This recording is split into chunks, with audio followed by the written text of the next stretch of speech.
gira de forma distinta cada semana y nosotros se los contamos a través de síntesis. Aquellos acontecimientos mostrados y analizados a través de la pantalla de Telesur los resumimos en nuestro espacio. ¿Cómo están? ¿Qué tal? Soy Saraí Amorós Ramos y así comenzamos con nuestros titulares.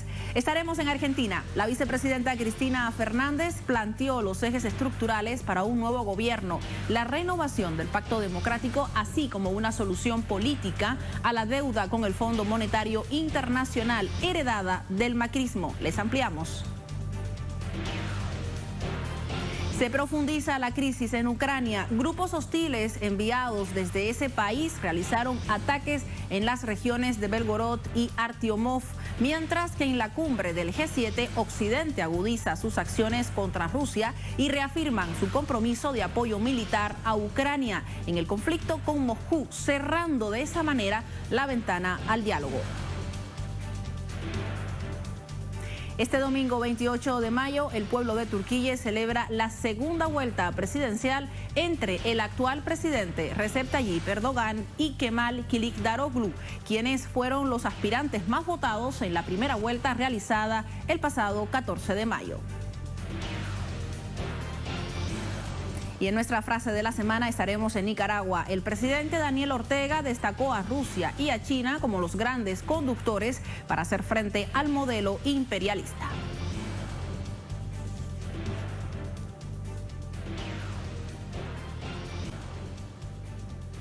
Así comenzamos. En Argentina, la vicepresidenta Cristina Fernández planteó los ejes estructurales para un nuevo gobierno. La renovación del Pacto Democrático, así como una solución política a la deuda con el Fondo Monetario Internacional heredada por el macrismo. Declaraciones emitidas en ocasión por los 20 años de la asunción de Néstor Kirchner a la presidencia. Les mostramos. Con la presencia y participación de más de 500.000 de personas, organizaciones políticas y sociales se reunieron en el epicentro histórico del país para recordar a Néstor Kirchner. Durante su intervención en el acto central, la vicepresidenta Cristina Fernández resaltó la necesidad de crear un programa propio de crecimiento y evitar que el Fondo Monetario Internacional imponga sus programas.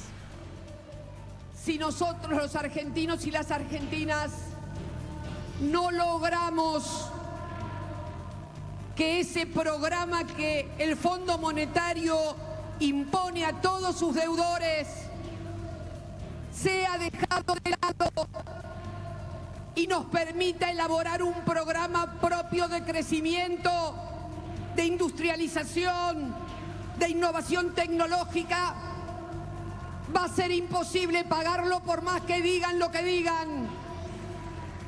Además, expresó su apoyo a la decisión de Néstor Kirchner y su par de Brasil, Lula da Silva, en cancelar la totalidad de la deuda con el Fondo Monetario Internacional. Finalmente, la vicemandataria aseguró que es necesario renovar el Pacto Democrático Nacional para volver a darle al país un poder judicial digno. Quiero decirles también, finalmente, que es necesario en la renovación de ese pacto democrático volver a darle al país un poder judicial que se ha evaporado entre las tramoyas de una camarilla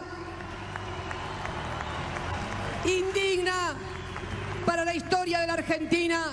Decenas de miles acompañaron la jornada histórica en la Plaza de Mayo al celebrarse el Día de la Patria en el aniversario por los 213 años de la Revolución de Mayo de 1810. Cambiamos. Se profundiza la crisis en Ucrania. Grupos hostiles enviados desde ese país realizaron ataques en las regiones rusas de Belgorod y Artyomov, al tiempo en que Occidente cerró las puertas al diálogo desde la cumbre del G7 con el compromiso declarado de respaldar a Kiev. Rusia registró al menos 8 heridos tras una incursión de un grupo de sabotaje de milicias ucranianas en la región rusa de Belgorod. Adicionalmente, 3 edificios residenciales privados y un jardín de infancia fueron dañados tras incendiarse producto del impacto de proyectiles. Las autoridades gubernamentales denunciaron desde Moscú que el objetivo de tales sabotajes es desviar la atención de Artyomovsk y minimizar el efecto político de la pérdida de la ciudad por parte de Kiev. Efectivamente, tras 224 días de combates, el gobierno de Rusia anunció el control total de la ciudad de Artyomovsk, ubicada en la República Popular de Donetsk. Esta ciudad era un importante centro de transporte para el abastecimiento del grupo de tropas ucranianas en Donbass. En este contexto, Occidente agudizó las sanciones contra Rusia y su apoyo a Ucrania durante la cumbre del G7. En el marco de este encuentro celebrado en Japón, los líderes del grupo adoptaron una declaración en la que reafirmaron su apoyo financiero, humanitario, militar y diplomático a Ucrania en su enfrentamiento contra Rusia. Entre tanto, el asesor presidencial para Seguridad Nacional de Estados Unidos, Jake Sullivan, confirmó que el presidente de ese país, Joe Biden, había informado que Washington apoyará los esfuerzos conjuntos para el entrenamiento de los pilotos ucranianos en la operación de aviones de combate de cuarta generación, incluidos los F-16. Asimismo, anunciaron el suministro de sistemas de armas y la preparación necesaria para emprender operaciones ofensivas. Por su parte, el presidente de Brasil, Luis Inácio Lula da Silva, abogó por la paz en Ucrania y criticó que el bloque occidental promueva la formación de bloques antagónicos. Durante la cumbre del G7, Lula sostuvo varios encuentros bilaterales sobre este tema, aunque no se reunió con el presidente ucraniano Volodymyr Zelensky por negativa de la delegación de Kiev. Este domingo 28 de mayo, el pueblo de Turquía celebra la segunda vuelta presidencial. Les contamos en nuestro resumen el estado en el que se llegan a estos comicios. La primera vuelta electoral realizada el 14 de mayo se caracterizó por una amplia participación de la población. Durante la próxima ronda de las presidenciales, Erdogan disputará su actual cargo con su rival opositor Kemal Kılıçdaroğlu. En la primera vuelta del 14 de mayo, los políticos obtuvieron 42.52% y el 44.88% respectivamente, mientras que el candidato que quedó en el tercer lugar con 5%, Sinan Ogan, prometió apoyar a Erdogan en la segunda vuelta. Para este balotaje, el número de votos emitidos en el exterior superó los de la primera vuelta, con una cifra de 1.895.430 sufragios. Recep Tayyip Erdogan se presenta a estos comicios con la esperanza de mantenerse frente al Ejecutivo, en el que sería su tercer mandato luego de que el Ministerio de Justicia considerara legítima la candidatura. En ese contexto, el jefe de Estado declaró que uno de los principales objetivos de su administración será elaborar una nueva constitución para el país que sea redactada por la voluntad nacional. Erdogan insistió durante su campaña en la defensa de la democracia y recordó que la actual constitución, aprobada en 1982, fue producto de un golpe de Estado e escrita a la medida de los militares, por lo que propone redactar una nueva constitución con el más amplio consenso.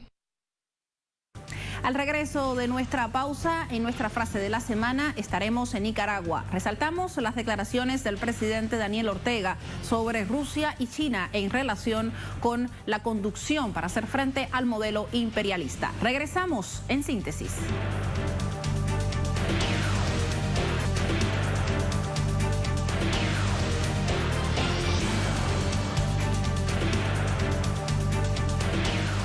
Y en nuestra frase de la semana, en Nicaragua, el presidente Daniel Ortega destacó a Rusia y a China como los conductores para hacer frente al modelo imperialista. Les contamos cómo lo dijo. Rusia y China son los grandes conductores en estos momentos para fortalecer los otros frentes que se han venido desarrollando, incluyendo aquí en América Latina y el Caribe, la CELAC, porque ellos han venido acercando a trabajar sin condiciones. Por eso podemos asegurar que se está configurando una nueva realidad en el mundo donde va a ir quedando enterrada la hegemonía imperialista y se va a establecer la democracia entre los pueblos, el respeto a la ciudadanía y la cooperación, tomando en cuenta las asimetrías. Así lo destacó el presidente de Nicaragua, Daniel Ortega Díaz. El contexto de dicha frase: el jefe de Estado presidió un acto para la entrega del segundo lote de 150 buses rusos a diversas cooperativas del transporte colectivo. Asimismo, el mandatario anunció que se están tomando iniciativas con México y Brasil para la adquisición de más buses y así renovar en su totalidad la flota de transporte urbano e interurbano de este país. Entre tanto, el mandatario nicaragüense destacó las acciones de Beijing y Moscú para la creación de un nuevo orden mundial.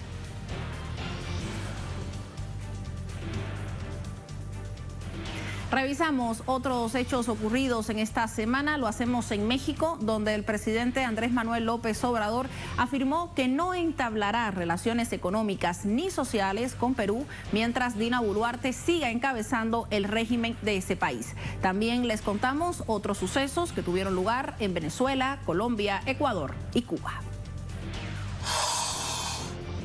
El presidente de Venezuela, Nicolás Maduro, firmó la promulgación de la Ley para la Protección de los Activos, Derechos e Intereses de la República y sus entidades en el extranjero, aprobada por unanimidad en la Asamblea Nacional el 16 de mayo. El mandatario aseguró que dicho instrumento jurídico permitirá responder con fuerza legal y constitucional a los intentos de robo de los recursos del pueblo venezolano. Citó como un ejemplo del saqueo de los activos de la nación el robo perpetrado contra Citgo.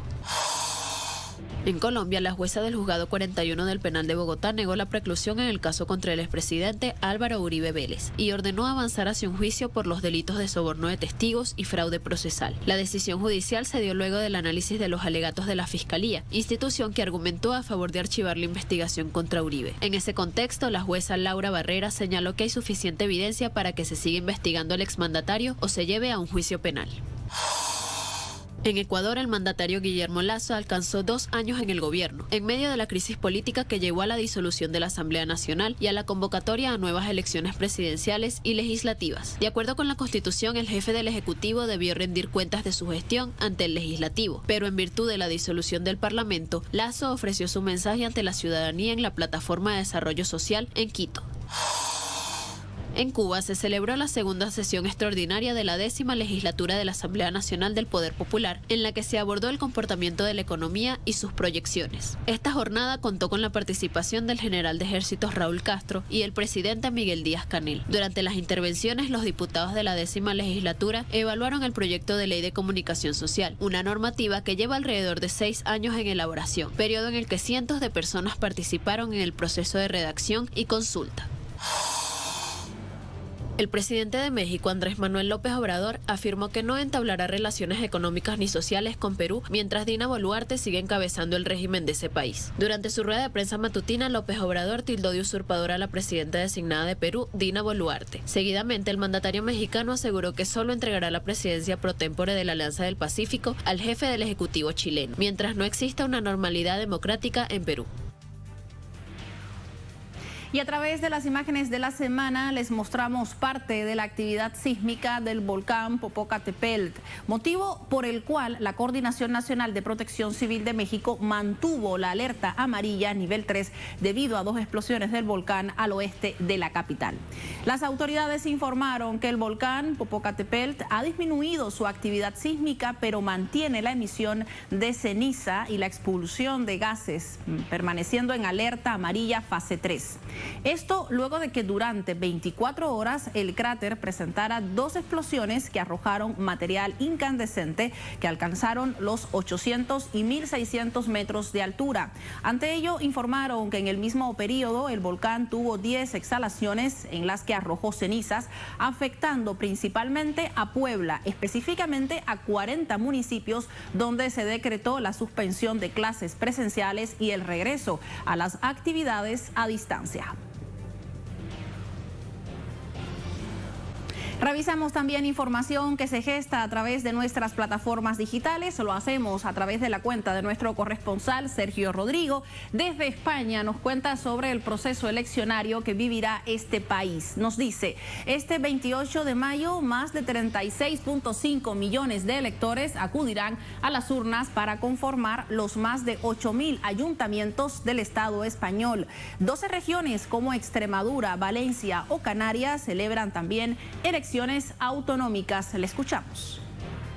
El próximo domingo 28 de mayo se celebran las elecciones locales, municipales y también autonómicas en el Estado español. Más de 36,5 millones de electores podrán ejercer su derecho al voto para conformar los más de 8.000 ayuntamientos que hay en todo el Estado español.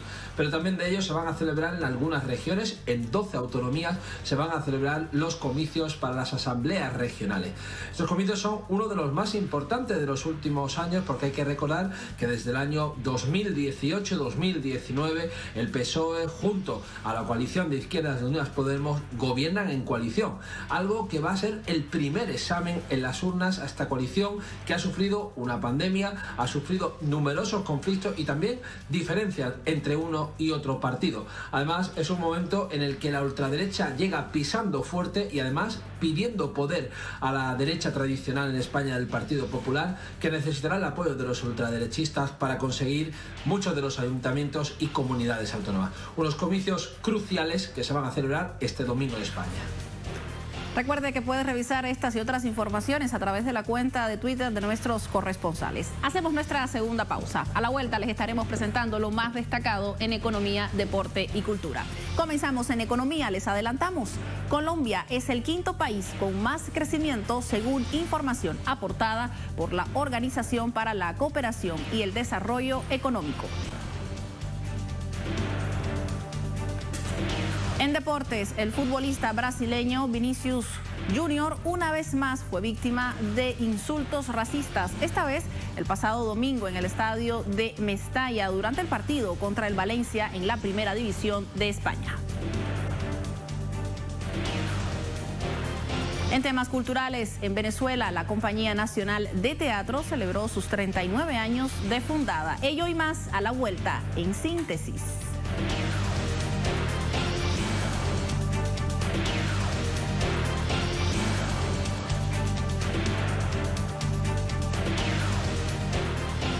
Regresamos. Colombia es el quinto país con mayor crecimiento económico del continente, mientras que la Comisión Europea le pide a España aplicar un duro recorte. Con los detalles en nuestro resumen semanal sobre economía. Les mostramos.